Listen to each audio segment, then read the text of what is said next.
शान है। मरकजी सरकार ने हमारी और इन सब से बढ़कर वक्त की कुर्बानी देकर इस मुश्किल अफराकर हमारी उमंगों में तवानाई, हिम्मतों, बुलंदी और हौसलों में तकवीत बख्शी और हमारी हौसला रोशन होगी और तमन्नाओं के वीरानों में कभी अपने घर को देखते हैं। आलिया जा सुनहरी दौर था, आपने रियासती अवाम के मफादात मोर से वजूद में लाकर अवाम को कहाँ जमाना हमारी उड़ान से और थे जो हार किए आसमान से। ग्रामीय कदर आगे में समा हराशी आपका शुक्रिया अदा करता हूं कि उन्होंने जो पीर पंजाल का दौरा शुरू किया, सबसे पहले हवेली कॉन्स्टिट्यूंसी से शुरू किया। इसके लिए मैं पुंछ की आवाम की तरफ से उनका शुक्रिया अदा करता हूं। सरकार ने जो तारीखी गलती की है, इस गलती को सुधारने के लिए मरकज पर दबाव बनाया जाए। लोगों को खुश नहीं किया जा सकता, लोगों के कुछ जज्बात भी होते हैं, लोगों की कुछ सोच होती है, लोगों के कुछ इरादे होते हैं, उन पे भी बात करना बहुत ज्यादा जरूरी होता है। और शायद हम अपनी जगह हमें ये कमजोरी आई कि हमने लोगों के जज्बातों की कदर नहीं की। लोगों की जो सोच थी, जो आम वोटर था, नेशनल कॉन्फ्रेंस के वर्कर को छोड़ के जो आम वोटर था, उसके साथ एक तालमेल बनाने में हम लोग नाकामयाब हुए। उससे हमारी कमजोरी हुई और हमारी कमजोरी का फायदा उन लोगों ने उठाया जिन्होंने जम्मू कश्मीर का बेड़ा गर्क किया। या तो हमने वो काम सारे किए नहीं जो एजाज गिन रहा था, या तो फिर हमने किए लेकिन उन कामों पर लोगों की नजर नहीं पड़ी, या फिर हमें सही तरीके से लोगों को वो काम बेचने नहीं आए। क्योंकि काम तो इन्होंने गिने लेकिन उसके बाद एमएलए भी दोबारा नहीं बने। शायद हमें गलती ये लगी कि अगर हम सही काम करेंगे तो वो काम जो है खुद ब खुद लोग उनको पहचानेंगे, उनका जो हमें फायदा इलेक्शन में मिलना चाहिए वो हमें मिल जाएगा। तो हमने इन पर ज्यादा शोर नहीं किया, हमने बड़े बड़े इश्तिहार नहीं निकाले, हमने हर चौक पे अपने बड़े बड़े पोस्टर नहीं लगाए, हमने रेडियो और टेलीविजन में अपने एडवर्टीजमेंट नहीं चलाए। हमने सोचा ना यहां अगर सड़क बनेगी, लोग इस सड़क पर चलेंगे, कहेंगे वाह नहीं एजाज जान साहब ने सड़क बनवाई, जरूर जब एजाज जान दोबारा हमारे पास आएगा वोट मांगने के लिए हम एजाज जान को ही वोट लगाएंगे। एजाज जब अपनी तकरीर कर रहा था तो बड़े काम गिने, कहीं ये पुल, कहीं वो सड़क, कहीं यहाँ पे दफ्तर, कहीं वहां पे स्कूल, कहीं यहाँ पे अस्पताल। और गलत नहीं था उनका कहना। 2009 से 2014 जब एजाज एमएलए थे, मुझे खुशकिस्मती हुई कि जम्मू कश्मीर का मैं 6 साल वज़ीर आला रहा। कोशिश की कि हर इलाके के साथ इंसाफ हो, हर इलाके में तरक्की हो, मरकज़ का जो पैसा आता है उसको सही तरीके से इस्तेमाल किया जाए। ये शिकायत नहीं रहनी चाहिए कि सिर्फ शहर श्रीनगर या शहर जम्मू में काम होते हैं, दूर दराज इलाकों में काम जो है वो भी दिखने चाहिए थे लोगों को। जो स्कीमें आई मरकज़ की तरफ से, चाहे वो महात्मा गांधी नरेगा हो, चाहे PMGSY हो, चाहे नेशनल रूरल हेल्थ मिशन हो NRHM, चाहे सर्व शिक्षा अभियान, पानी की स्कीम है, बिजली की स्कीम है, कोशिश तो यही रही कि हम उन स्कीमों का फायदा लोगों तक पहुंचाएं। किए गए थे उनमें से एक भी वादे पे अमल नहीं हुआ। कहा गया था कि अमन, जम्मू कश्मीर में अमन के रास्ते में सबसे बड़ी रुकावट जो है 370 है। ठीक है, हमने कहा अगर ये रुकावट है आपने हटा दिया तो बस अब अमन ही अमन होना चाहिए। कहां है वो अमन? कहां है? मुझे तो दिखता नहीं। मैं आज ही श्रीनगर से आया हूं, कश्मीर की हालत आपके सामने है। घरों में घुस घुस के मारा जा रहा है हमारे भाइयों को, बहनों को। कल हमारे एक नौजवान साथी को घर के अंदर मारा। क्यों? क्योंकि उसने पुलिस की वर्दी पहनी हुई है। क्या यही है हिफाजत? क्या यही है बेहतरी? ठीक उससे एक दिन पहले हमारे एक कश्मीरी पंडित भाई, जो प्रधानमंत्री के स्कीम के तहत कश्मीर वापस आया नौकरी करने के लिए, अपनी फैमिली के साथ बड़गाम में रह रहा था, चारूरा में नौकरी कर रहा था, तहसीलदार के दफ्तर में घुस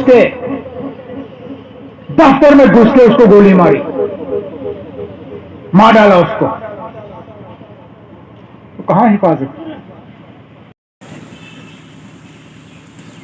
यहां लोगों को बांटने की बहुत कोशिशें की जाएंगी।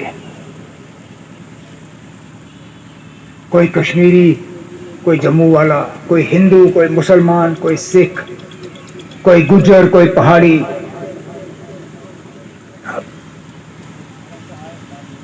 हमने इसका खमियाजा बहुत भुगता है, बहुत। जब आफत आ टूटती है तो वो चुन चुन के नहीं आती। जब तबाही आती है तो वो सब पे आती है। आज अगर जम्मू कश्मीर के हालात खराब हैं तो वो सबके लिए खराब हैं। यहां एक खास तबका नहीं है जिनकी जिंदगी खुशहाल है, जो तरक्की कर रहे हैं, जो ऐश कर रहे हैं। सब मायूस हैं, सब परेशान हैं। तो अगर सब परेशान है तो सबको मिलके इस परेशानी का जो है इलाज करना होगा। हमें मिलके इन ताकतों का मुकाबला करना होगा। हमें मिलके एक बहुत ही एक जोर से जवाब देना होगा इन लोगों को कि इन्होंने जो किया सो किया, इससे आगे नहीं।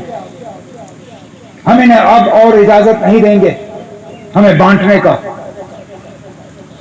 हमें कमजोर करने का, हमारी आवाज दबाने का, हमारे बच्चों के मुस्तकबिल के साथ खिलवाड़ करने का, हमारी तरक्की को रोकने का, हमारे रोजगार को रोकने का।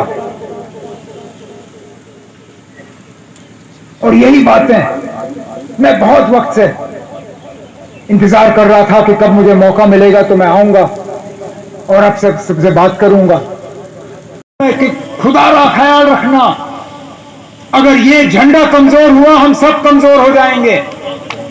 यही झंडा है जो रोकती है इन लोगों को अपनी साजिशों को कामयाब करने में।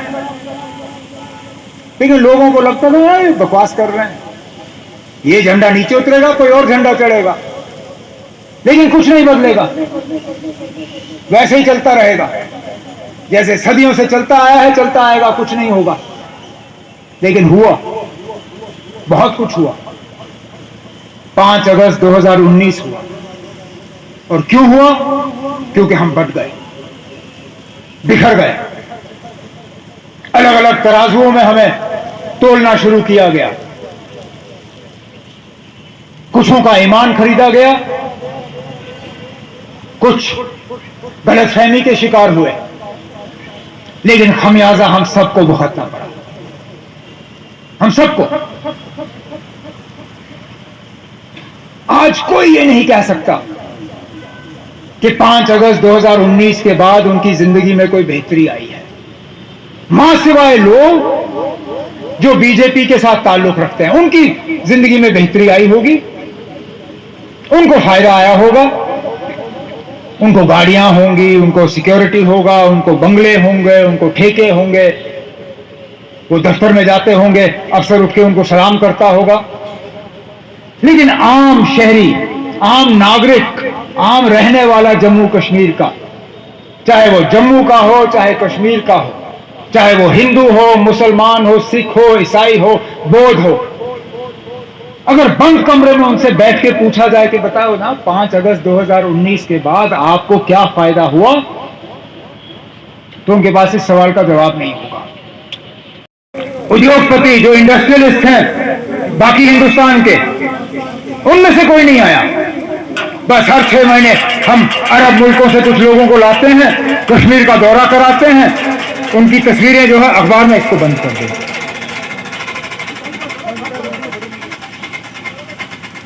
उनकी तस्वीर जो है अखबार में दिखाते हैं और कहते हैं देखो जी ये करिश्मा हुआ, आज शोशा बनता है टूरिज्म पे, देखो जी टूरिस्ट आ रहे हैं। नहीं, बड़ा अच्छा है, आने चाहिए, लेकिन खुदारा मुझे बताओ जनाब, उस टूरिस्ट का यहां के इलाकों को क्या फायदा? अगर श्रीनगर के टूरिस्ट का पुंछ के मेरे भाई को फायदा होता, मैं कहता बड़ी अच्छी बात है। तूफान हुआ, अरे टूरिस्ट आए गए, फिर आएंगे फिर जाएंगे, ये सिलसिला रहता ही है, क्योंकि बाकी तो इन्होंने बहुत कुछ गुजारा, अल्लाह ताला की ये दी हुई खूबसूरती ये बिगाड़ नहीं सके, लेकिन कोई नया इलाका ये टूरिज्म के नक्शे पे नहीं ला सके। लेकिन वो डर और खौफ जो है वो तो बढ़ गया, उसमें कोई कमी नहीं आई।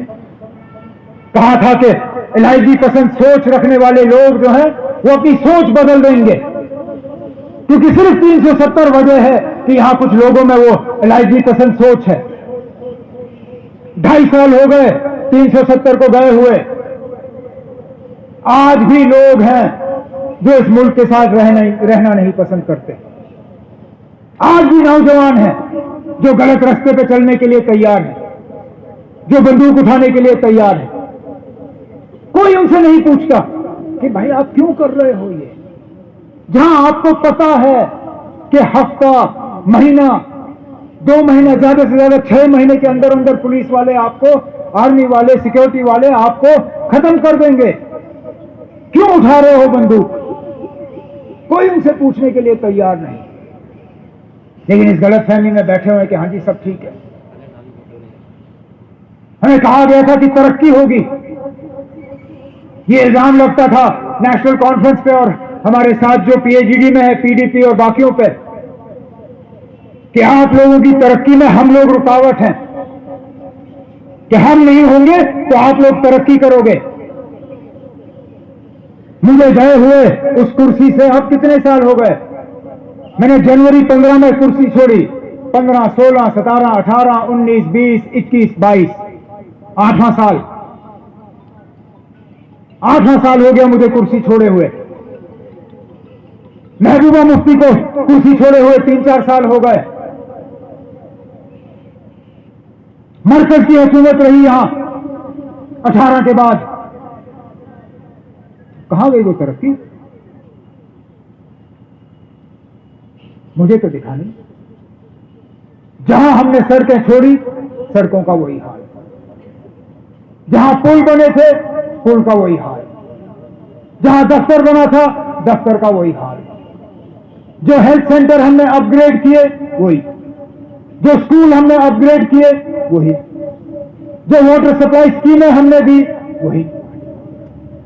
अरे खुदारा, 4 साल में अगर और कुछ नहीं तो मुगल रोड के लिए, टनल के लिए संगे बुनियाद ही रखते, मैं मानता कि हाँ जनाब आप कुछ कर रहे हो। बाकी मुल्क को रेल के साथ जोड़ने के लिए अपना सर्वे ही पूरा किया होता, मैं कहता हाँ जनाब आपके इरादे सही है। बेशक वक्त लगा होगा, लेकिन आपके इरादे सही हैं। आपने कम से कम सर्वे का काम किया, मैं नहीं तो यहां छोटे बच्चे जो हैं वो ख्वाब देख सकेंगे कि कभी ना कभी वो पुंछ जो है रेल से आएंगे।